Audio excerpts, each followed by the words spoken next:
तुमने मुझे मेरा गौरव, मेरा सम्मान फिर से लौटा दिया है। इसके लिए मैं तुम्हें किन शब्दों में आशीर्वाद दूं,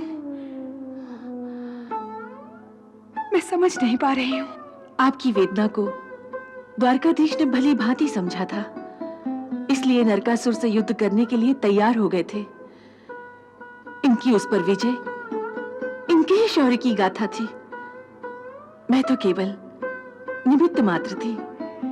मैं तुम्हारी इस पति भक्ति से अत्यंत प्रसन्न हूं, इसीलिए मैं तुम्हें हृदय से आशीर्वाद देती हूं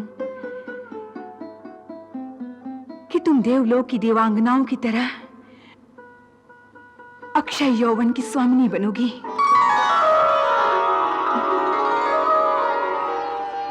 जब तक तुम मृत्युलोक में रहोगी, बुढ़ापा तुम्हें स्पर्श भी नहीं करेगा। आपके इस आशीर्वाद से मेरा रोम रोम पुलकित हो गया है देवी माता।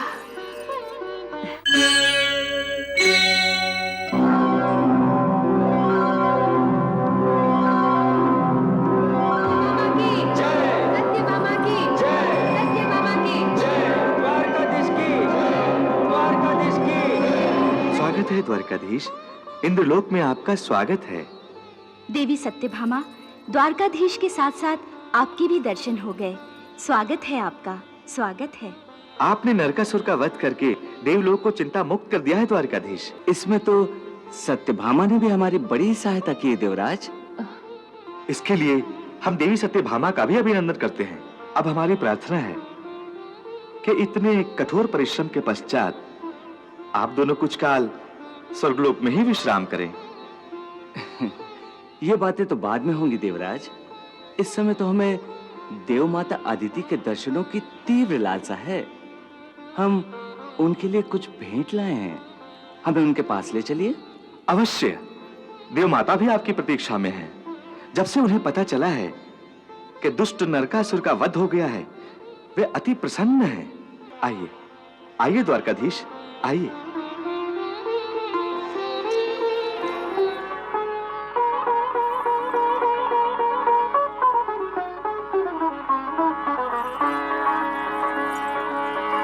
प्रणाम देव माता। प्रणाम देव माता। आयुष्मान भव। पुत्र कृष्ण, माता के कक्ष में तुम्हारा स्वागत है। मैं प्रतीक्षा ही कर रही थी। ये तो मेरा सौभाग्य है देव माता। द्वारिकाधीश, तुमने नरकासुर का वध करके देवताओं के सम्मान की रक्षा की है। ये तो मेरा धर्म था। नरकासुर के साथ युद्ध में तो सत्यभामा भी मेरी सहायक रही है।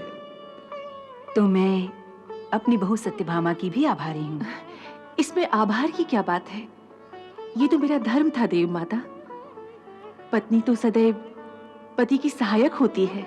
यही तो तुम्हारी पति परायणता का लक्षण है। एक पत्नी को सदा छाया बनकर अपने पति का साथ देना ही उसका धर्म है। तुम्हारे इस कार्य से संसार की हर स्त्री शिक्षा ग्रहण करेगी। आपके आशीर्वाद से मैं धन्य हुई।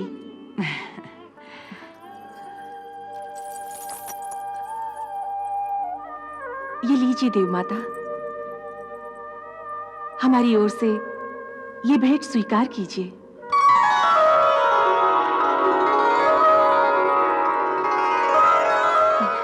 आपके ये कुंडल जो नरकासुर छीन कर ले गया था, द्वारकाधीश उस पापी से वापस ले आए हैं।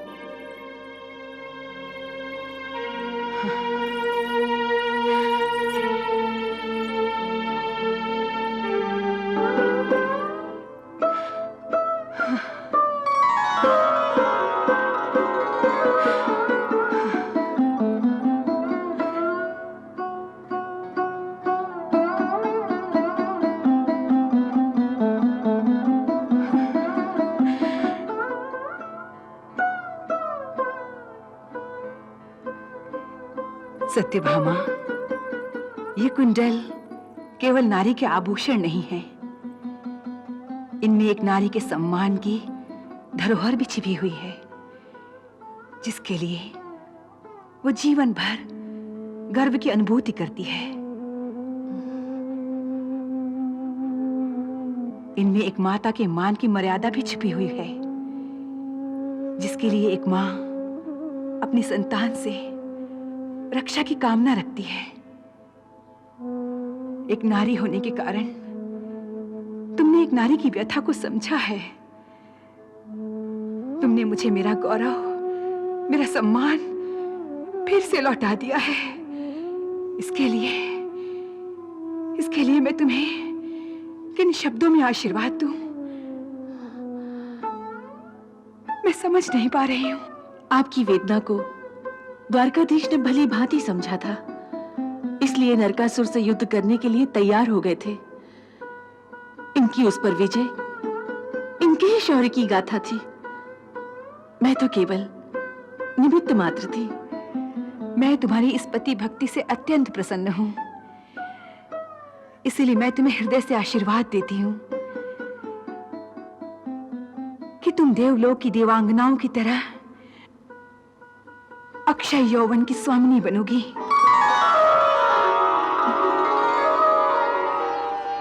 जब तक तुम मृत्युलोक में रहोगी, बुढ़ापा तुम्हें स्पर्श भी नहीं करेगा। आपके इस आशीर्वाद से मेरा रोम रोम पुलकित हो गया है। देव माता, सचमुच धन्य है महारानी। देव माता ने आज तक किसी मृत्युलोक वासी को ऐसा आशीर्वाद नहीं दिया जैसा आपको दिया है। सचमुच युद्ध का असली फल तो तुम्हें ही मिला है सत्यभामा। इतने मीठे फल को पाने के बाद मेरा तो आप दोनों से आग्रह है कि आप दोनों कुछ दिन देवलोक में ही रहकर युद्ध की थकान से शांति पाएं और हमें भी अतिथि सत्कार का अवसर दें, द्वारकाधीश। नहीं देवराज, क्षमा करें। हमें शीघ्र ही द्वारिका के लिए प्रस्थान करना होगा, अन्यथा देवलोक के आतिथ्य से भला कोई इनकार कर सकता है? बस आप सब हमें आज्ञा दीजिए। तुम्हारा कल्याण हो द्वारिकाधीश। जैसी आपकी इच्छा प्रभु। आइए आइए।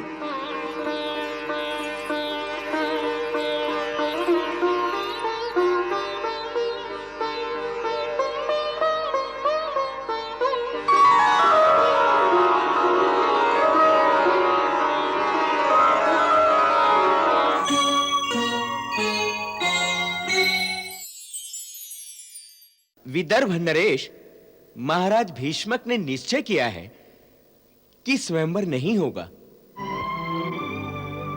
वास्तव में यह निश्चय उन्होंने अपने बड़े पुत्र राजकुमार रुक्मी के डर से किया है। परंतु राजकुमार रुक्मी अपनी बहन का स्वयंवर क्यों नहीं करना चाहता?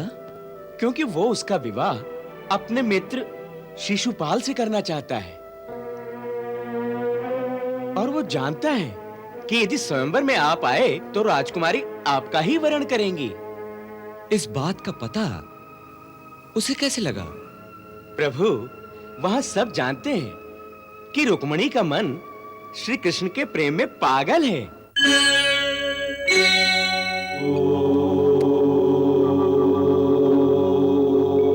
नारायण नारायण।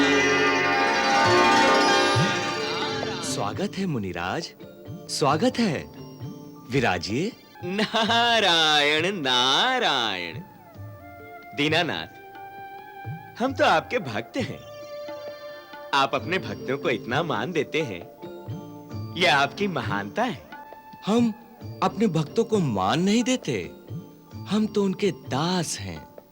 कहिए, क्या आज्ञा है? आज्ञा नहीं प्रभु, एक प्रार्थना करनी। प्रार्थना? हाँ प्रभु। कहिए, क्या चाहिए आपको? मुझे तो कुछ नहीं चाहिए प्रभु, मैं तो केवल माता लक्ष्मी के लिए प्रार्थना करना चाहता हूँ। लक्ष्मी के लिए? उनके लिए क्या कहना चाहते हैं? प्रभु, आप तो जानते ही हैं कि माता लक्ष्मी ने आपकी सेवा के लिए ही धरती पर रुक्मणी के रूप में अवतार लिया है। अच्छी तरह से जानता हूं नारद जी। उन्हें धरती पर अवतार लिए इतने वर्ष हो गए, परंतु अभी तक आपके दर्शन नहीं हुए।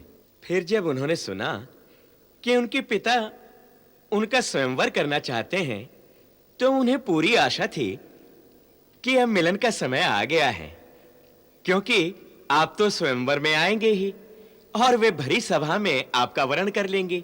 परंतु अब उनके पिता विदर्भ नरेश महाराज भीष्मक ने निश्चय किया है कि स्वयंवर नहीं होगा। वास्तव में यह निश्चय उन्होंने अपने बड़े पुत्र राजकुमार रुक्मी के डर से किया है। परंतु राजकुमार रुक्मी अपनी बहन का स्वयंवर क्यों नहीं करना चाहता? क्योंकि वो उसका विवाह अपने मित्र शिशुपाल से करना चाहता है,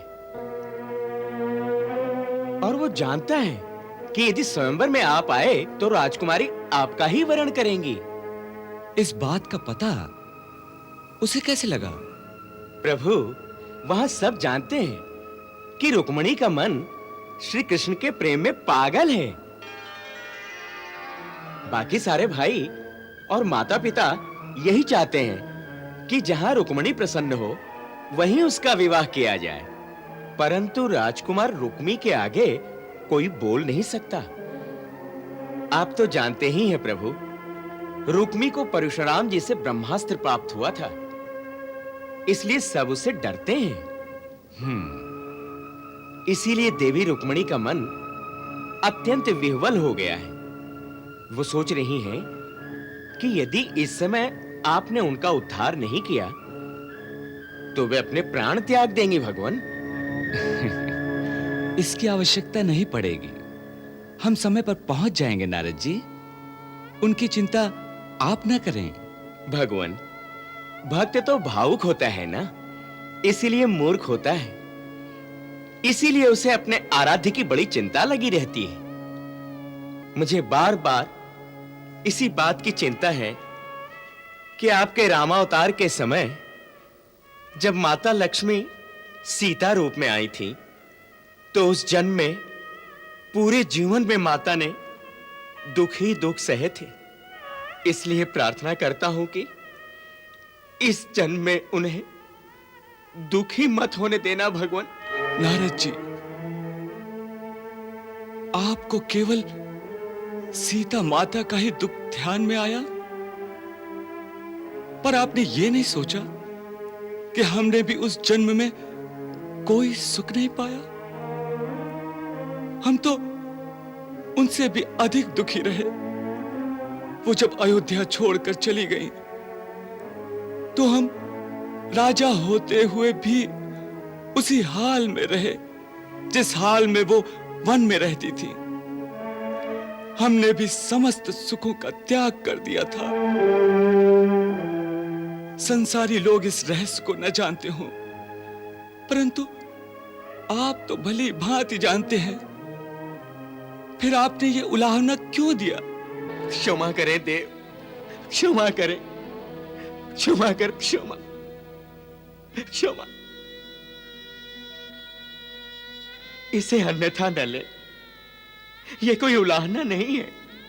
यह आपकी और माता लक्ष्मी के प्रति मेरी अंतरंग भक्ति का ही परिणाम है। देवी रुक्मिणी की दशा मुझसे देखी नहीं गई, इसलिए उनकी पीड़ा कहने चला आया हूं। आप उनका शीघ्र उद्धार करें, मेरी आपसे बस इतनी सी प्रार्थना है भगवान, इतनी सी प्रार्थना। आप निश्चिंत रहें महामुनि, सब ठीक हो जाएगा, सब ठीक हो जाएगा। मुझे केवल इतना ही कहना है कि देरी न करें, अन्यथा वहां अनर्थ हो जाएगा। इन दिनों माता रुक्मिणी का चित्त बहुत विह्वल हो गया है, इसलिए आजकल वो दिन दिन भर दुर्गा भवानी के सामने बैठी पूजा करती रहती हैं।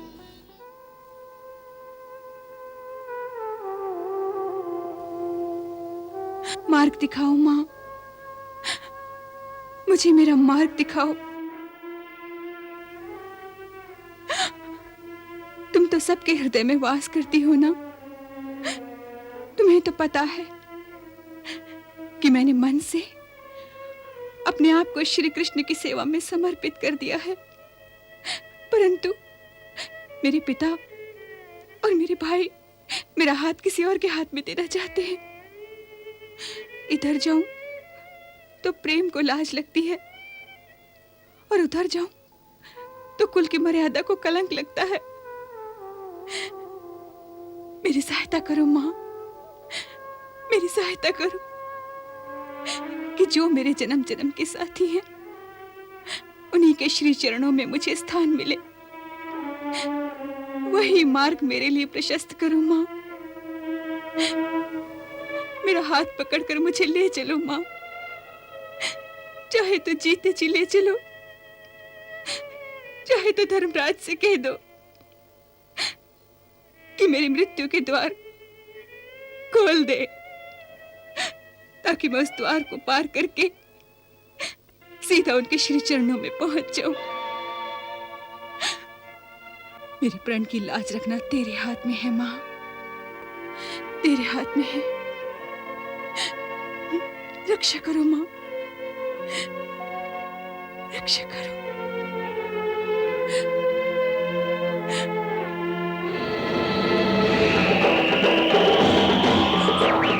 मुझे आशीर्वाद दो मां, मुझे आशीर्वाद दो, मुझे आशीर्वाद।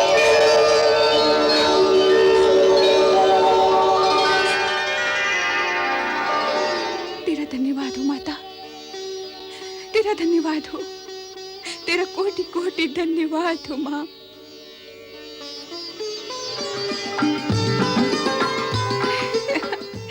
मैनावती, हाँ? मैनावती देवी माँ ने मेरी प्रार्थना स्वीकार कर ली, ये आशीर्वाद भी दिया है। सच?